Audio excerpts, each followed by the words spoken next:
ఓం శుక్లాంబరధరం విష్ణుం శశివర్ణం చతుర్భుజం ప్రసన్నవదనం ధ్యాయేత్ సర్వవిఘ్నోపశాంతయే.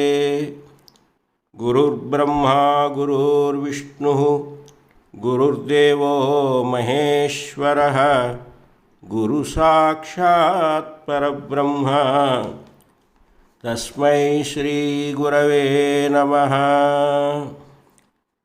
ప్రియ భక్త మహాశయులారా, అందరికీ శ్రీ పరాభవనామ సంవత్సర ఉగాది శుభాకాంక్షలు. మనం ప్రతి ఉగాది శుభప్రదంగా జరుపుకుంటాం. ఉగాదికి పేరు కూడా ఉంటుంది. ఈ పర్యాయం పరాభవనామము వచ్చింది. చాలామంది మిత్రులు పరాభవం అంటే ఓటమి కదా, మనకి ఈ సంవత్సరం పేరులోనే ఓటమిని సూచిస్తూ ఉన్నది, మనకేమైనా ఇబ్బందులు ఉంటాయా అనుకుంటారు. అందుకనే ప్రప్రథమంగా పరాభవనామంలో ఉన్నటువంటి విశేష అర్థాన్ని తెలుసుకుందాం. పరాభవము అంటే ఓటమి అని మాత్రమే కాదు. పరా అంటే అత్యున్నతమైన, భవ అంటే స్థితి, అంటే అత్యున్నతమైనటువంటి స్థితి మనకు లభిస్తుంది అనే అర్థం కూడా ఉంది.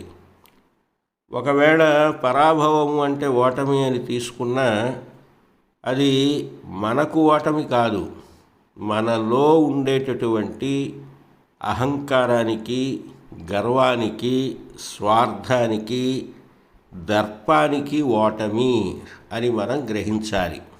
అంతేకాక పరాభట్టారిక లలితా అమ్మవారు, భవుడు అంటే శివుడు కాబట్టి పరాభవ అంటే పరాభట్టారిక అయిన శ్రీ లలితాదేవి, అలాగే పరమేశ్వరుని యొక్క అనుగ్రహం మనకి పరిపూర్ణంగా లభించేటటువంటి సంవత్సరంగా భావన చేయాలి. కాబట్టి ఎవరూ కూడా ఈ పేరును చూసి ఆందోళనకు లోనవ్వవలసిన పని లేదు.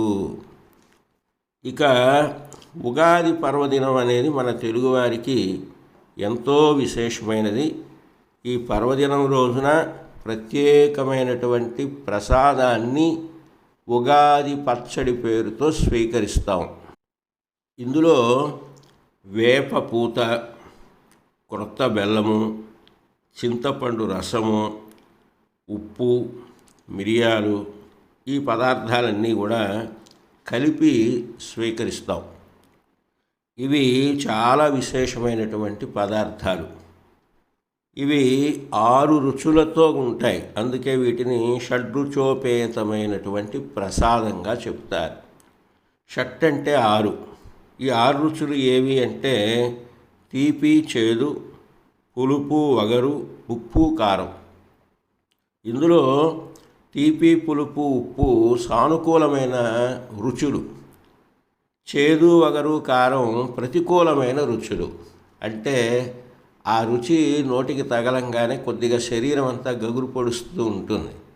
అయినప్పటికీ కూడా 6 రుచులు కలిసినటువంటి సమ్మిశ్రితమైనటువంటి ఆహారాన్నే మనం ఇష్టపడతాం. అట్లాగే మన జీవితంలో కూడా 6 రకాల అనుభవాలు ఉంటాయి. కొన్ని కష్టాలు ఉంటాయి, కొన్ని సుఖాలు ఉంటాయి, కొన్ని ఆనందాన్ని కలిగిస్తాయి, కొన్ని బాధను కలిగిస్తాయి, కొన్ని గౌరవాన్ని ఇస్తాయి, కొన్ని అగౌరవాన్ని కలిగిస్తాయి. వీటన్నిటినీ కూడా తట్టుకున్నప్పుడే అది జీవితం అనేటటువంటి ఒక గొప్ప సత్యం ఈ ఉగాది పచ్చడిలో దాగి ఉంది. అంతేకాకుండా ఉగాది పచ్చడి మనకి ఆధ్యాత్మికమైన అర్థంతో పాటుగా ఆరోగ్యప్రదమైనటువంటి ప్రయోజనాన్ని కూడా కలిగిస్తుంది. ఈ ఉగాది పచ్చడిలో వాడేటటువంటి వేప పూత చాలా విశేషమైంది. అది మన దేహంలో పెరిగేటటువంటి క్రిములను సంహరించగలిగే శక్తి కలిగినది. మనకి ప్రకృతిలో ఋతువులు మారుతూ ఉంటాయి. వసంత ఋతువు, తర్వాత గ్రీష్మ ఋతువు, తర్వాత వర్ష ఋతువు, తర్వాత శరద్ ఋతువు, హేమంత ఋతువు, శిశిర ఋతువు అని 6 కాలాలు ఉంటాయి. ఈ వసంత ఋతువు ఉదయించేటటువంటి ప్రారంభమయ్యేటటువంటి రోజుల్లో ఇంతకు పూర్వం వాతావరణంలో ఉన్న చల్లదనం తగ్గి ఉష్ణం పెరుగుతుంది. అప్పుడు మన శరీరంలో కఫం కరిగి అది అనేక రూపాల్లో మన శరీరం నుండి బయటకు వస్తూ ఉంటుంది. అలాంటి కఫాన్ని కూడా కరిగించి మన దేహంలో పెరిగి ఉన్నటువంటి క్రిములను, అనవసర క్రిములను సంహరించగలిగేటటువంటి శక్తి ఈ వేప పూతకుంది. అంతేకాకుండా చింతపండు రసం పైత్యాన్ని హరిస్తుంది. అలాగే క్రొత్త బెల్లం శక్తిని ప్రసాదిస్తుంది. మిరియపు ఘాటు మనలో ఉన్నటువంటి ఆ నిద్రా మైకాలను పోగొడుతుంది. కాబట్టి ఈ పచ్చడి అంతా కూడా ఆరోగ్యప్రదమైనటువంటి పచ్చడి అని మనం గ్రహించాలి. అంటే ఏ ఆచారం అయినప్పటికీ ఆ ఆచారం ఆరోగ్యాన్ని కలిగిస్తుంది, ఆధ్యాత్మికమైన విజ్ఞానాన్ని కలిగిస్తుంది. అలా కాకుండా ఆంగ్ల సంవత్సరాది ప్రకారంగా జనవరి 1వ తేదీన నూతన సంవత్సరాన్ని జరుపుకుంటే ఇంత విపులమైనటువంటి అర్థం, ప్రయోజనం మనకి చేకూరవు. అందువల్ల స్వదేశీయమైనటువంటి జ్ఞానము, సంస్కృతి, ఆచార వ్యవహారాలను పాటించటం ద్వారా మనకు మన దేశంలో ఉండేటటువంటి శీతోష్ణ భౌగోళిక స్థితులకు అనుగుణంగా మన జీవితాన్ని నడుపుకునేటటువంటి అవకాశం లభిస్తుంది. అంతేకాకుండా ఉగాది పర్వదినానికి ఒక పౌరాణికమైనటువంటి నేపథ్యం కూడా ఉంది. వేదాలను తస్కరించినటువంటి సోమకాసురుడు అనేటటువంటి రాక్షసుణ్ణి శ్రీ మహావిష్ణువు మత్స్యావతారంలో సంహరించి వేదాలను గ్రహించి బ్రహ్మదేవునికి అప్పగించినటువంటి శుభతరుణం కూడా ఈ ఉగాది రోజునే అయి ఉండడం ఒక విశేషం. అందుకనే ఉగా అంటే నక్షత్రం యొక్క గమనము అంటారు. ఉగాది అంటే నక్షత్ర గమనం ప్రారంభమైనటువంటి రోజు. అలాగే యుగ అనేటటువంటి పదానికి 2 అనే అర్థం కూడా ఉంది. అంటే ఉత్తరాయణం, దక్షిణాయనం. చైత్ర శుక్ల పాడ్యమి ఆ రోజున సృష్టి ప్రారంభమైంది. అంటే 2 ఉత్తర దక్షిణ ఆయనాలతో కూడినటువంటి సంవత్సర కాలాన్ని సూచించేటటువంటి పదం కూడా ఇది. అందువల్ల ఇటు పౌరాణికంగా కానీ, ఖగోళ విజ్ఞానపరంగా కానీ, జ్యోతిష్శాస్త్రపరంగా కానీ మనం జరుపుకునేటటువంటి ఈ ఉగాదికి చాలా చాలా విశేషం ఉంది. అయితే ఈ సంవత్సరం ఫలితాలు ఎలా ఉంటాయి అనేది కూడా పంచాంగకర్తలు మనకు కొన్ని వివరాలు ఇచ్చారు.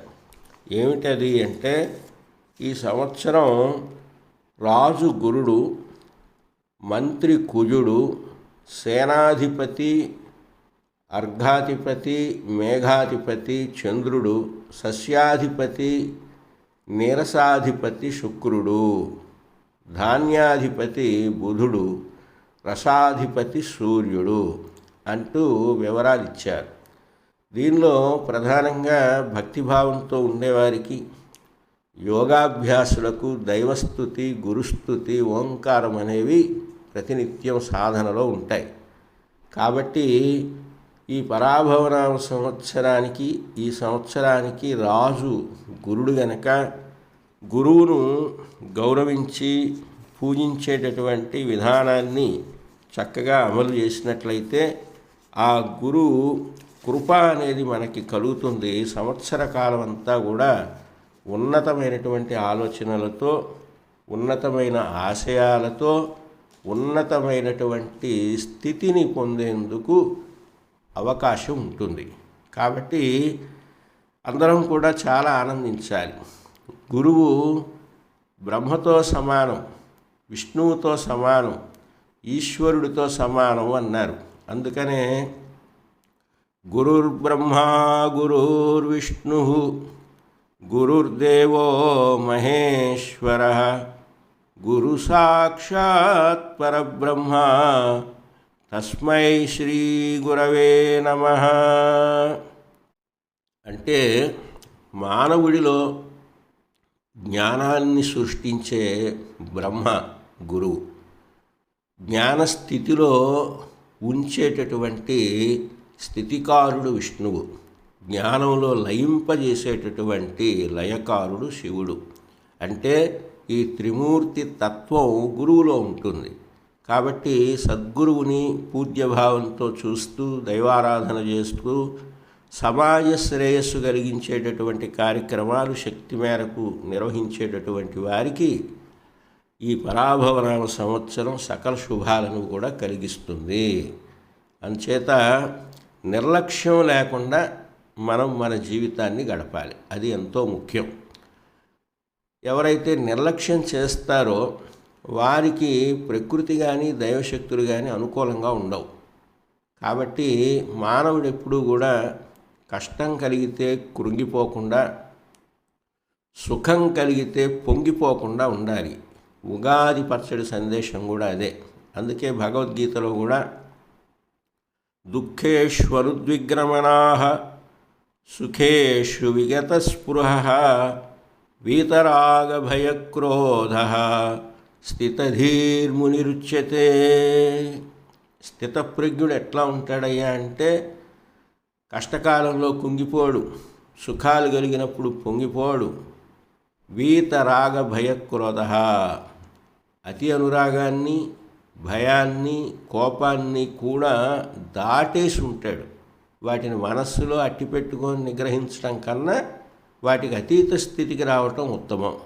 కాబట్టి మన ఆధ్యాత్మికమైనటువంటి సాధనలు, దైవ సాధనలు, యోగ సాధన ఇవన్నీ కూడా మనకి ఈ పరాభవనామ సంవత్సరంలో పరిపూర్ణ విజయాన్ని సాధిస్తాయి అని ఆకాంక్షించుదాం. అందరికీ కూడా ఆయురారోగ్యాలు కలిగి ఆనందప్రదమైనటువంటి జీవితం లభించాలి అని కోరుకుంటూ వేద ఆశీర్వచనం.